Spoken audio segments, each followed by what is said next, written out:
कभी मैं जागा सपना, कभी मैं खोया सा सच, कभी मैं साथी सबकी, कभी मैं अपना ही रब।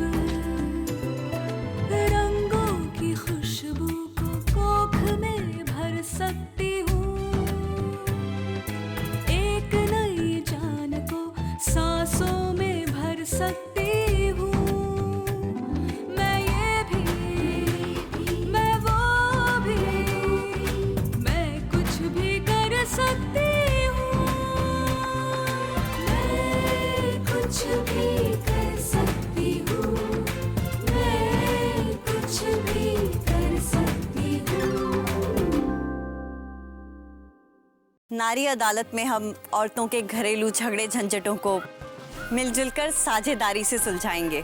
आप ही रोज रोज नया नौटंकी लेकर आ रही हैं। करना क्या चाहती हैं आप? बजाय इसके कि आप लोग शुक्रिया अदा करें स्नेहा जी का, जिन्होंने जरूरतमंदों और गरीबों के लिए उन्होंने अपनी सुख सुविधाओं को ताक पर रख दिया।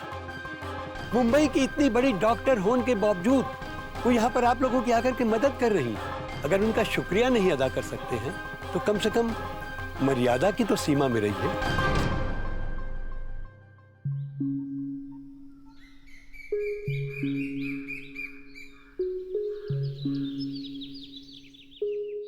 इस सुकून की कोई कीमत नहीं। आज मुझे सुकून है क्योंकि मेरे सपने सच हो रहे हैं।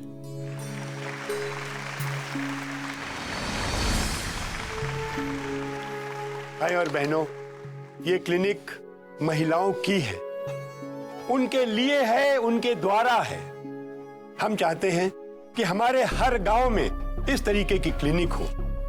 महिलाओं की स्वास्थ्य का विचार हमारे सामाजिक सोच में सबसे ऊपर हो।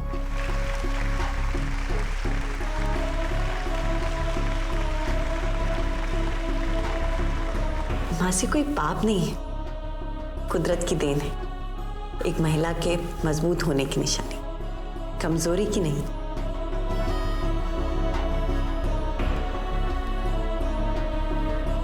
बच्चा गोद भी तो लिया जा सकता है। किसी और का खून का रंग तो सबका एक ही होता है ना, तो फिर भेदभाव कैसा?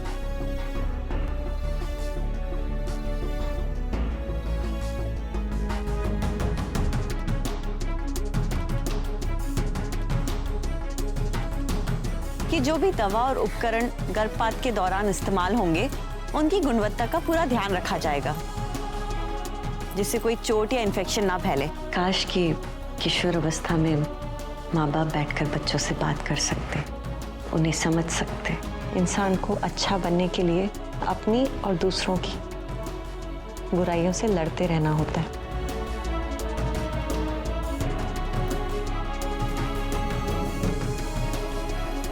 आंसुओं की लाचारी के साथ नहीं, हंसी की ताकत के साथ दुनिया का सामना करो। मैं हूं तुम्हारे साथ। जब लड़के और लड़कियां जमकर मैदान में खेलेंगे तो क्या हंगामा होगा।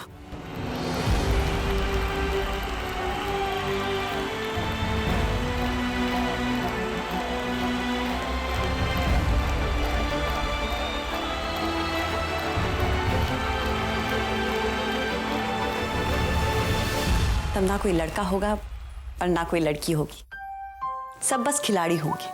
और खिलाड़ियों की सिर्फ एक भाषा होती है, खेल।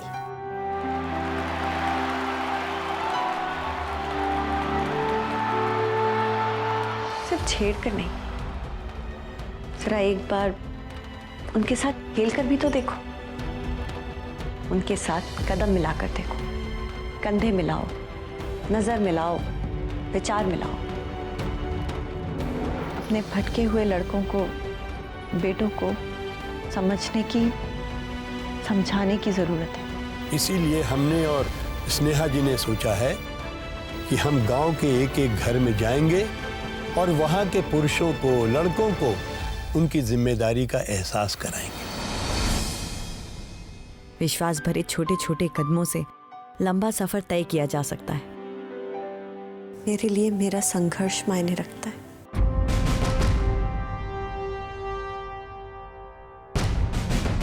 अब अगर आपने एक और बार अपनी बीवी पर हाथ उठाया ना तो नतीजा अच्छा नहीं होगा। इसीलिए ये एक दिन होगा औरतों की मर्जी का दिन। इस दिन औरतें अपनी मर्जी का सब कुछ करेंगी, बाहर घूमने जाएंगी, सिनेमा देखेंगी, और मर्द घर संभालेंगे, बच्चों की देख रेख करेंगे, खाना पकाएंगे।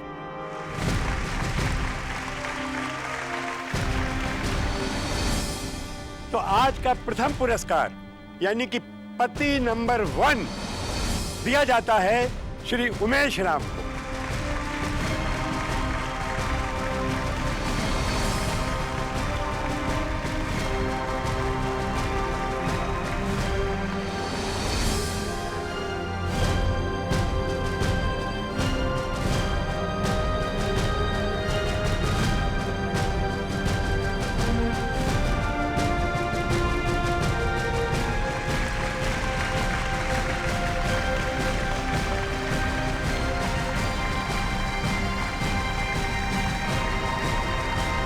हकीकत का चेहरा खूबसूरत होता जा रहा है। कदम भले ही छोटे क्यों ना हो, पर कमजोर नहीं होने चाहिए। मैं कुछ भी कर सकती हूँ, मैं कुछ भी कर सकती हूँ। आज जाकर ये यकीन हो रहा है।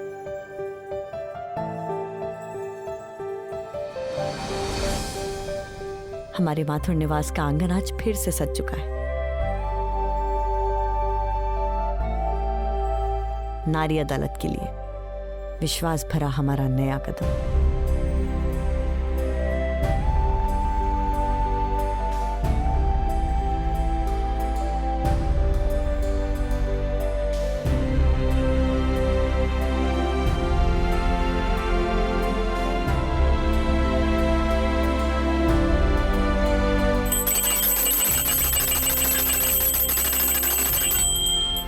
आप सभी को मेरा नमस्कार। हमारे इस नारी अदालत में आज के न्यायाधीश हैं डॉक्टर स्नेहा दीदी, बुआ जी जो कि विमला देवी है, सरला देवी और पति नंबर 1 उमेश राम।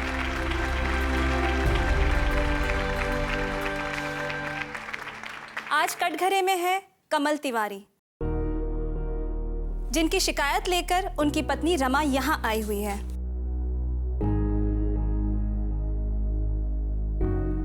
बुआ जी शुरू कीजिए। कमाल है कमल भैया, हमने सुना है कि आप बहुत पीते हैं, और टुल्ल होकर एकदम घर आते हैं, और अगर ठंडा खाना मिले तो आप बीबी को झाड़ू से मारते भी हैं। कहाँ है, ये बात सही है? ठंडी रोटी खाए हमारी जूती।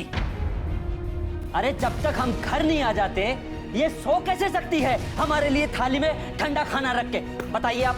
हाँ, तो आप रात को 3 बजे तक टल्ली होकर घर आइए, है ना। और आपकी पत्नी जो पूरा दिन घर का काम करती है, घर संभालती है, बच्चे संभालती है, चूल्हा चौका करती है, वो आपके लिए जागती रहे ताकि आपको गरम गरम खाना परोसे। सही बात है ये? हाँ, तो इसमें बुराई क्या है? अरे ये तो पत्नी धर्म है इसका। और पति का धर्म वो क्या है? पैसा कमाना। हम पैसा कमाएंगे और ये घर संभालेगी, बस।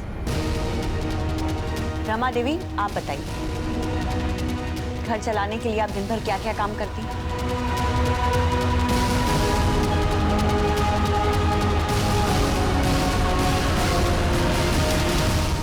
हम सुबह 5 बजे उठते हैं, फिर 1 किलोमीटर दूर जाते हैं पानी भरने, फिर 6 बजे आकर चूल्हा जलाते हैं लकड़ी वाला। हमने गायें पाली हुई है ना, तो सबसे पहले उसका चारा बनाते हैं और फिर घर वालों के लिए नाश्ता।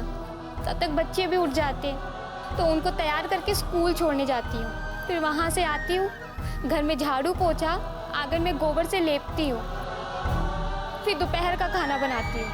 तब तक ये आ जाते हैं दोपहरिया में ड्यूटी से। इनको खाना बनाकर खिलाकर जब ये आराम करते हैं तब मैं इनके पैर भी दबाती हूँ।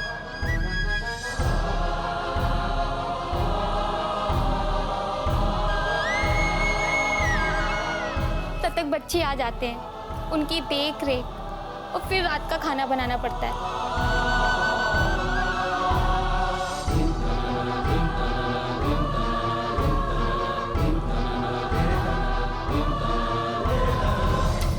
कमल बाबू, 18 घंटे काम करती है तुम्हारी पत्नी है, और तुम चौकीदार हो ना पैसे से। कितने घंटे की ड्यूटी है? 8 घंटे। 8 घंटे। घर चलाना इतना आसान नहीं। कभी अपनी पत्नी की जिम्मेदारी संभाल कर देखो, तब समझोगे। आप तो चुप ही रहिए। अपने जैसा समझे होगा हमको आप। अरे बड़े पति नंबर 1 बन के घूमते हो, जैसे कौन बड़का तीर मार दे। ऐसन मर्द को हमारे गांव में कह के बुलाते हैं, जो पत्नी का काम करे और उसकी गुलामी करे।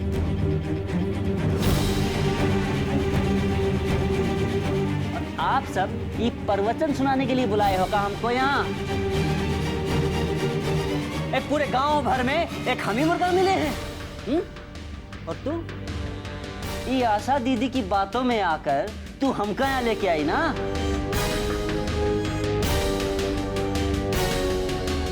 आप यहाँ आए, बहुत अच्छी बात है।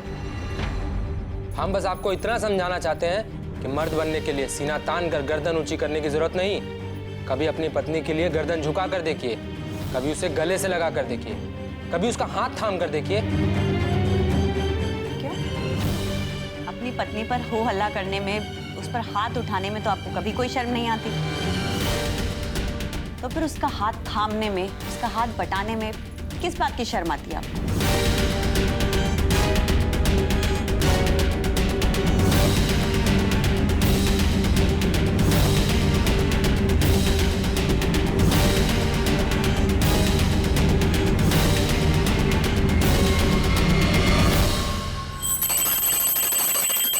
चलिए अब एक छोटा सा ब्रेक लेते हैं। हमारे जो न्यायाधीश हैं इस पर गौर फरमाएंगे और फैसला सुनाएंगे।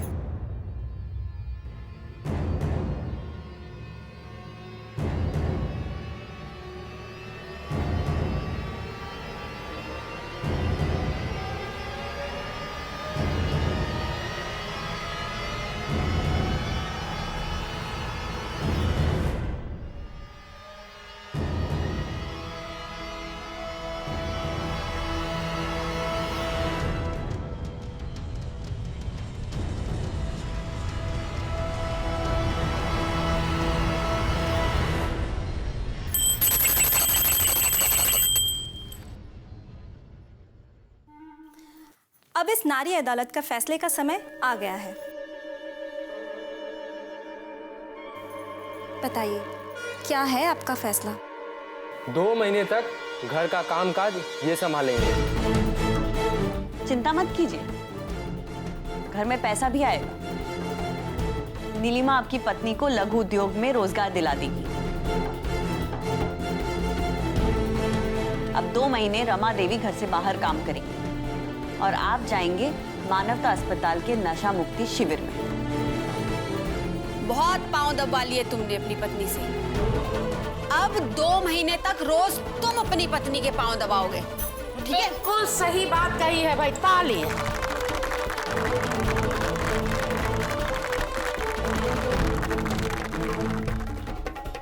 कौन दिशा में हम यहाँ आ गए? अरे माथा घूम गया था। बुद्धि तो अब सही जगह पर आएगी कमल भैया तुम्हारी, घबराओ मत।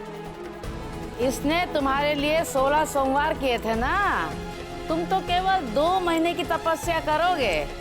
अरे ये तो अच्छा हुआ कि इसको सुलझाने का हमने नारी अदालत में फैसला किया है, और नहीं तो बात तो पुलिस तक जाएगी भाई। फिर वहाँ जेल में करते रहना तपस्या अपनी, चाहे नहीं वो यहीं पे सुलझा लेते हैं ना। बुआ जी, मैं ये कह रहा था कि सजा थोड़ी कम नहीं हो सकती? वो पैर तक।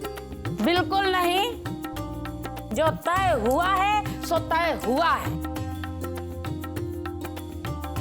इतनी सुंदर बीवी मिली है, हैं? कितनी प्यारी है भाई, भाग्य मनाओ।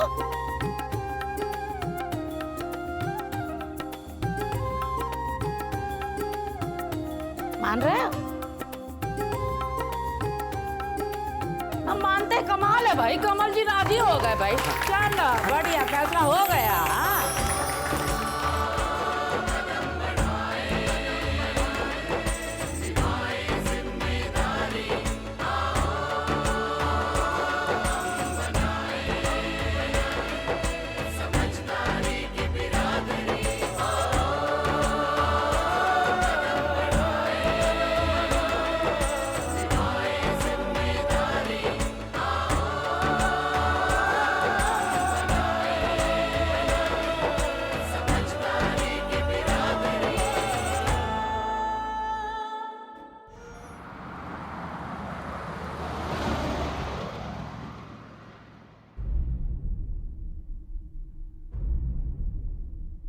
प्रतापपुर के पटाखे, लड़के लड़कियों की मिक्स फुटबॉल टीम।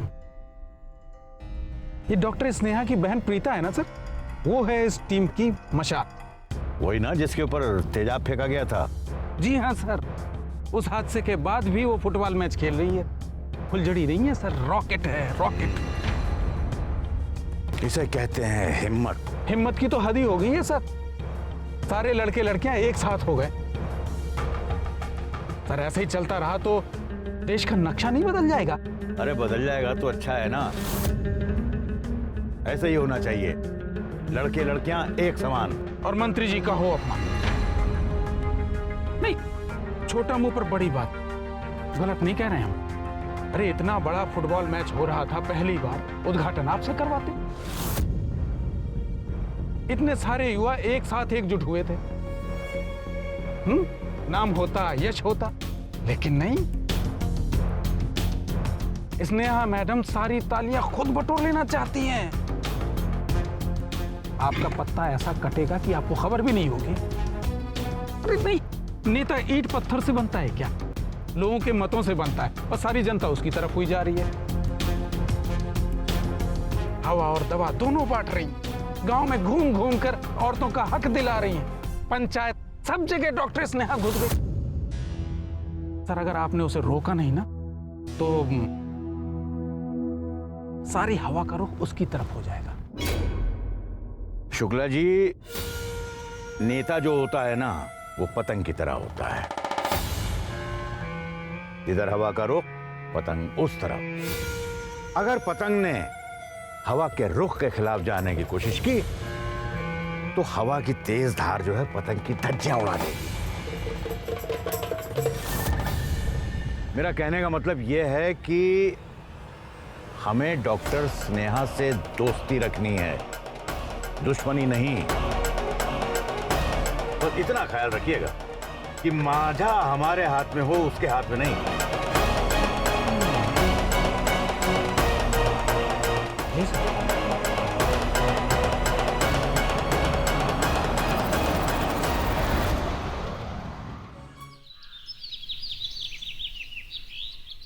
मैंने कितनी बार समझाया कि मेरे कागजों में हाथ मत लगाया करो, लेकिन पता नहीं कहां।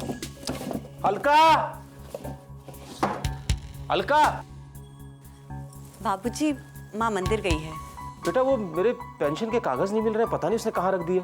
आधे घंटे में आ जाएंगी माँ। अरे तब तक तो सरकारी दफ्तर बंद हो जाएगा बेटा, और वैसे भी आज शनिवार है। मैं देखती हूँ। हाँ प्लीज देखो बेटा।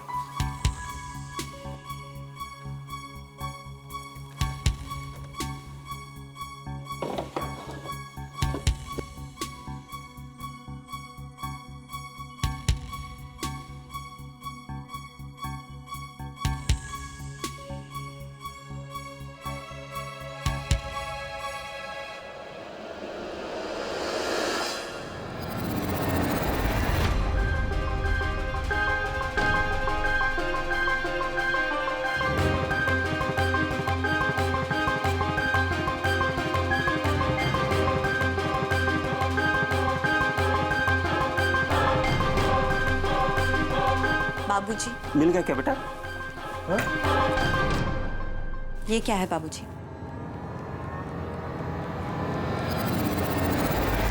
मेरे और डॉक्टर सुमित की जन्म कुंडली, हमारा गुण मिला। बेटे वो तुम्हारी माँ। बाबूजी, मैं और डॉक्टर सुमित सिर्फ अच्छे दोस्त हैं, इससे ज्यादा कुछ भी नहीं। कितनी बार आप सब लोगों को ये बात समझाई है मैंने। लेकिन बेटे माँ के संसार में तो खुशी तभी होती है जब बेटी का संसार बस जाता है। पर मेरा संसार सिर्फ मेरा काम है, बस वही है और वही रहेगा। और माँ को चिंता है कि ऐसे कब तक अकेले मुश्किल सफर तय करोगी? कोई तो साथी होना चाहिए। बाबूजी, मैं खुद ही अपने सफर के साथी हूँ और अकेले ही काफी हूँ।